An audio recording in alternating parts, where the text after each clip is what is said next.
Hi, thanks so much for staying with Sharaad and I on Consider This. Joining us now, we have Dr. Carmelo Ferlito, CEO of the think tank Center for Market Education. Dr. Carmelo, I'm wondering about the price increase, whether we were caught unaware by the increase in prices of essential items.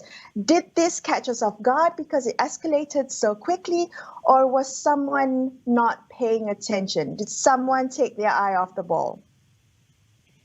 Well, actually, if you, first of all, good evening and thanks for having me.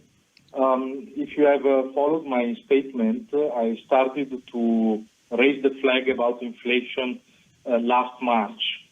So it's something that I think it had to be expected, and mostly for two reasons that are both, that can both be tracked back to policies that were implemented during the COVID emergency, in particular to lockdowns.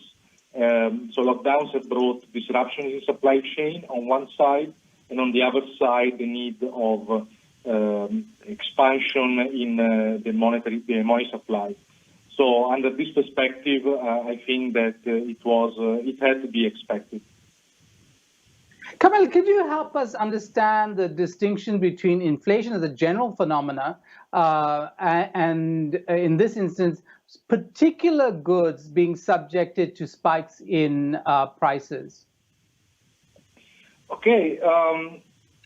Inflation, first of all, is always a monetary phenomenon at the very root.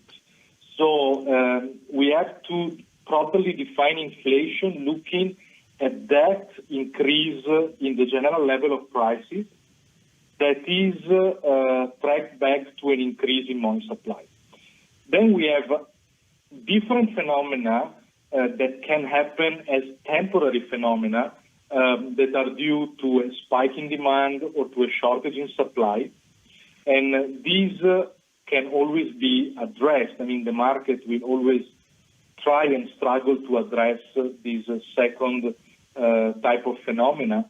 But what instead we must call properly inflation is an excess of money supply, or when the money supply grows beyond the growth of output. And this is very important because obviously we look at the general level of prices, but this alteration in the money supply also alters the structure of the relative prices, so how different products are priced in the relationship between them. And this alteration somehow create more difficulties in taking sound decisions from the entrepreneurial perspective, and therefore create more frictions in the process of market coordination.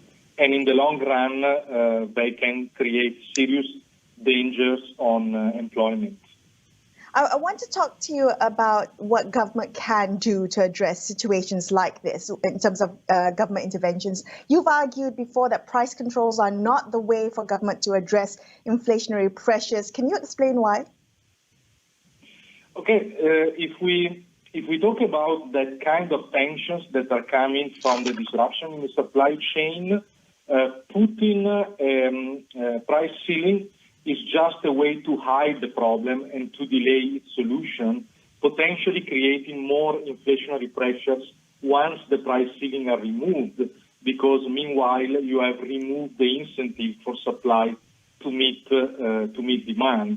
Because if if supply is not incentivized to meet the demand, then obviously you will remain in that situation of tension. So we should act at supply level. So try to find a way to improve the supply of that product within the country so that the supply can meet demand. There are other tensions coming from the shortage of labor, and this is something that must be addressed. There are certain critical industries like F&B and manufacturing that desperately need labor, and this is one point. And third point, which I keep on repeating, is confidence. Supply will not restructure to go back to pre-COVID level or anyhow to meet demand as far as business people are not confident that the situation is going to back also from the economic perspective. So as far as expectations are low, we will have this kind of frictions. Instead, Carmelo, very quickly. Sorry. Could you very quickly, in a concrete sense, tell us what could be done in the short term, policy-wise, to address the issue of price increases?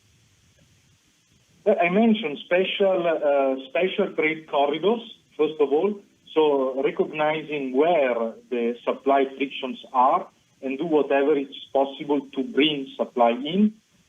Secondly, to reopen to the hiring of foreign workers.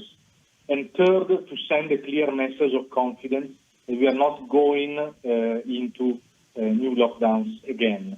This is for the short term.